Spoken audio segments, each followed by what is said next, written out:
മൂന്ന് കാര്യങ്ങൾ നടന്നു കഴിഞ്ഞാൽ മാഞ്ചസ്റ്ററിൽ നമുക്ക് കാണാൻ കഴിയും കോൾ പാൽമർ എന്ന ചെൽസി താരത്തെ. കോൾ പാൽമർ നിലവിൽ കളിക്കുന്നത് ചെൽസിയിലാണ്.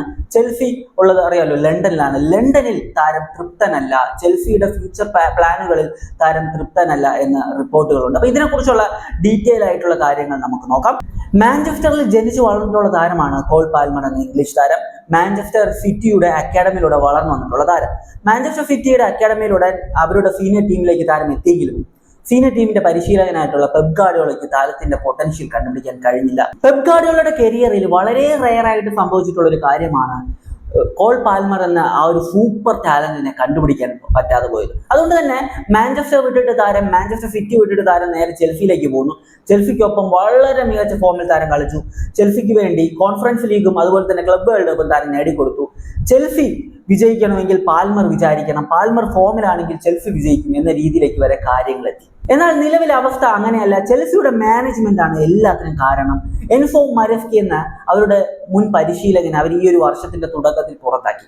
ഇത് ടീമിലെ പല താരങ്ങൾക്കും അതൃപ്തി ഉണ്ടാക്കിയിട്ടുണ്ട്. കാരണം എൻസോ മരസ്കിയുമായിട്ടുള്ള ബന്ധം വളരെ കിടിലനായിരുന്നു ടീമിലെ പല താരങ്ങൾക്കും. അവരിൽ ഏറ്റവും പ്രധാനപ്പെട്ട താരങ്ങളിൽ ഒരാളാണ് കോൾ പാൽമർ. അതുപോലെ തന്നെ എൻസോ ഫെർണാണ്ടസിനെ കുറിച്ചുള്ള നമ്മുടെ വീഡിയോസ് നമ്മൾ ഈ ചാനലിൽ ഇതിനു മുമ്പ് ചെയ്തിരുന്നു. വളരെ ഡീറ്റെയിൽ ആയിട്ട് കാര്യങ്ങൾ ഞാൻ പറഞ്ഞിരുന്നു. എൻസോ ഫെർണാണ്ടസിന്റെ നിലവിലെ അവസ്ഥ.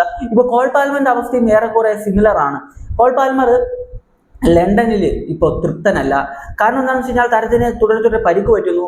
പരിക്കിൽ നിന്ന് റിക്കവറായി വന്നു കഴിഞ്ഞാലും താരത്തിന് ആ ഒരു പഴയ ഫോമിലേക്ക് എത്താൻ സമയമെടുക്കുന്നു. ഇതൊക്കെ തന്നെയാണ് പ്രധാനപ്പെട്ട കാരണങ്ങൾ. അത് മാത്രമല്ല ഈ ഒരു ചെൽസി മാനേജ്മെന്റിന്റെ ചില മണ്ടൻ തീരുമാനങ്ങളും. എൻസോ മരസ്കിയെ പുറത്താക്കി പുതിയ പരിശീലനം കൊണ്ടുവന്നെങ്കിലും അവർ ഈ പ്രീമിയർ ലീഗ് നേടുക അല്ലെങ്കിൽ വലിയ വലിയ ട്രോഫീസ് നേടുക ഇങ്ങനെയുള്ള ലക്ഷ്യങ്ങളൊന്നും ആ ഒരു മാനേജ്മെന്റ് ഇല്ലെന്നാണ് പല താരങ്ങളും വിശ്വസിക്കുന്നത്. അതിൽ ഏറ്റവും പ്രമുഖ താരമാണ് കോൾ പാൽമർ. ചെൽസിയുടെ മുൻ താരവും ക്യാപ്റ്റനൊക്കെ ആയിരുന്ന മാർസൽ ടെസലി പറഞ്ഞിട്ടുള്ള ചില കാര്യങ്ങളുണ്ട്. അടുത്ത 2 സീസണുകളിൽ പ്രീമിയർ ലീഗ് അടിക്കാൻ പറ്റും എന്ന് തോന്നിയിട്ടില്ലെങ്കിൽ ചെൽസി വിട്ടു പോകാനുള്ള സാധ്യതകൾ കാണുന്നുണ്ട് പാൽമർ. അതായത് അടുത്ത 2 സീസണിൽ ചെൽസിക്ക് പ്രീമിയർ ലീഗ് അടിക്കാൻ പറ്റത്തില്ല എന്നൊരു തോന്നൽ പാൽമറിന് തോന്നിയിട്ടുണ്ടെങ്കിൽ പാൽമർ ചെൽസി വിടാനുള്ള സാധ്യതകളുണ്ട് എന്നാണ് മാർസൽ ടെസലി പറഞ്ഞിട്ടുള്ളത്. ഇനി ഞാൻ ആദ്യം പറഞ്ഞിട്ടുള്ള 3 കാര്യങ്ങൾ കോൾ പാൽമറിനെ മാഞ്ചസ്റ്റർ സിറ്റിയിലേക്ക് എത്തിക്കാൻ പാകത്തിനുള്ള 3 കാര്യങ്ങൾ എന്തൊക്കെയാണെന്ന് നോക്കാം. ആദ്യമേ തന്നെ എനിക്ക് പറയാനുള്ളത് എന്താണെന്ന് വെച്ച് കഴിഞ്ഞാൽ മാഞ്ചസ്റ്ററിലേക്ക് കോൾ പാൽമർ എത്തുന്നുണ്ടെങ്കിൽ അത് മാഞ്ചസ്റ്റർ സിറ്റിയിലേക്ക് മാത്രമായിരിക്കും. ഒരിക്കലും മാഞ്ചസ്റ്റർ യുണൈറ്റഡിലോട്ട് താരം പോകാനുള്ള സാധ്യതകളില്ല. കാരണം മാഞ്ചസ്റ്ററിന്റെ അക്കാഡമിയിലൂടെ വളർന്നിട്ടുള്ള താരമാണ്. അതുകൊണ്ട് തന്നെ മാഞ്ചസ്റ്റർ യുണൈറ്റഡിലേക്ക് താരം പോകാനുള്ള സാധ്യതകൾ ഞാൻ കാണുന്നില്ല. പല മാധ്യമങ്ങൾ അത് റിപ്പോർട്ട് ചെയ്തിട്ടുണ്ടെങ്കിൽ പോലും അതിനുള്ള സാധ്യതകൾ വളരെ വളരെ കുറവാണ്. ഇനി മാഞ്ചസ്റ്റർ സിറ്റിയിലേക്ക് താരം എത്താനുള്ള 3 പ്രധാന കാരണങ്ങൾ പറഞ്ഞുതരാം. ഒന്നാമത്തത് പെപ് ഗാർഡിയോളയുടെ കീഴിൽ ഒരിക്കലും കോൾ പാൽമർ മാഞ്ചസ്റ്റർ സിറ്റിയിലേക്ക് വരത്തില്ല. പെപ് ഗാർഡിയോള ടീം വിടാനുള്ള സാധ്യതയുണ്ടോ? തീർച്ചയായിട്ടും. വരുന്ന സമ്മറോടുകൂടി മാഞ്ചസ്റ്റർ സിറ്റി വിട്ട് പെപ് ഗാർഡിയോള പോകാനുള്ള സാധ്യതകളുണ്ടെന്ന് പല മാധ്യമങ്ങളും ഇപ്പോൾ റിപ്പോർട്ട് ചെയ്തു കഴിഞ്ഞു. പെപ് ഗാർഡിയോള കഴിഞ്ഞ ഒരു സീസണിനകം 14ഓളം സൈനിങ്ങളാണ് നടത്തിയിട്ടുള്ളത്. ഇതുവരെ ഒരു ബാലൻസ് ആയിട്ടുള്ള ഒരു പെർഫോമൻസ് നടത്താൻ മാൻ സിറ്റിക്ക് കഴിഞ്ഞിട്ടില്ല. കഴിഞ്ഞ സീസൺ മോശമായിരുന്നു, ഈ സീസൺ ആ രീതിക്ക് തന്നെയാണ് പോയിക്കൊണ്ടിരിക്കുന്നത്. ചെറിയ ടീമിനോട് വരെ തോൽക്കുന്ന ഒരു സാഹചര്യമാണ് നിലവിലുള്ളത്. അതുകൊണ്ട് തന്നെ മാഞ്ചസ്റ്റർ വിട്ടിട്ട് പെപ് ഗാർഡിയോള വരുന്ന സമ്മറിൽ പോകും എന്നാണ് പല റിപ്പോർട്ടുകളും പറയുന്നത്.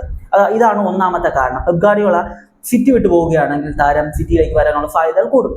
രണ്ടാമത്തെ റീസൺ എന്താണെന്ന് വെച്ച് കഴിഞ്ഞാൽ മാഞ്ചസ്റ്റർ സിറ്റി പെപ് ഗാർഡിയോളയ്ക്ക് പകരക്കാരനായിട്ട് കാണുന്നത് എൻസോ മരസ്കിയാണ്. എൻസോ മരസ്കി ആരാണെന്ന് അറിയാലോ, ചെൽസിയുടെ മുൻ പരിശീലകൻ. എൻസോ മരസ്കിയുമായിട്ട് നല്ലൊരു ബന്ധം കോൾ പാൽമറിനുണ്ട്. അതുകൊണ്ട് തന്നെ എൻസോ മരസ്കി വിചാരിച്ചു കഴിഞ്ഞാൽ പാൽമറിനെ ടീമിലേക്ക് എത്തിക്കാൻ കഴിയും എന്നാണ് പല മാധ്യമങ്ങളും ഇപ്പോൾ റിപ്പോർട്ട് ചെയ്യുന്നത്. നമുക്കത് വിശ്വസിക്കേണ്ടി വരും. കാരണം എന്താണെന്ന് വെച്ച് കഴിഞ്ഞാൽ എൻസോ മരസ്കി ആയിട്ടുള്ള ബന്ധം അത്രത്തോളം മികച്ച ബന്ധമാണ് പാൽമറിനുള്ളത്. പാൽമർ എൻസോ മരസ്കിയുടെ കീഴിൽ വളരെ മികച്ച രീതിയിൽ കളിച്ചു, ട്രോഫീസ് നേടി. അതുകൊണ്ട് തന്നെ എൻസോ മരസ്ക കോച്ചായിട്ട് എത്തുകയാണെങ്കിൽ പാൽമർ തന്റെ ജന്മസ്ഥലത്തേക്ക് തിരിച്ചു പോകാനുള്ള സാധ്യതകളുണ്ട്. ഇനി മൂന്നാമത്തെ റീസൺ എന്താണെന്ന് ഞാൻ പറഞ്ഞുതരാം. അതായത് താരം 2024 ഒരു കോൺട്രാക്ട് സൈൻ ചെയ്തിരുന്നു. പുതിയൊരു കോൺട്രാക്ട് ചെൽസിയുമായിട്ട് 2033 വരെയുള്ള ഒരു കോൺട്രാക്ട്. വലിയൊരു കോൺട്രാക്ട് ആണ്.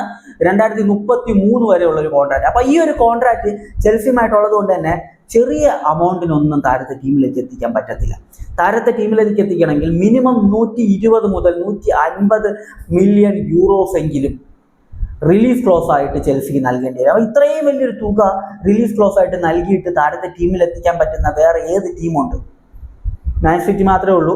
നമുക്ക് വേണമെങ്കിൽ PSG പറയാം. എന്നാൽ PSG താരം പോകാനുള്ള സാധ്യതകൾ കുറവാണ്.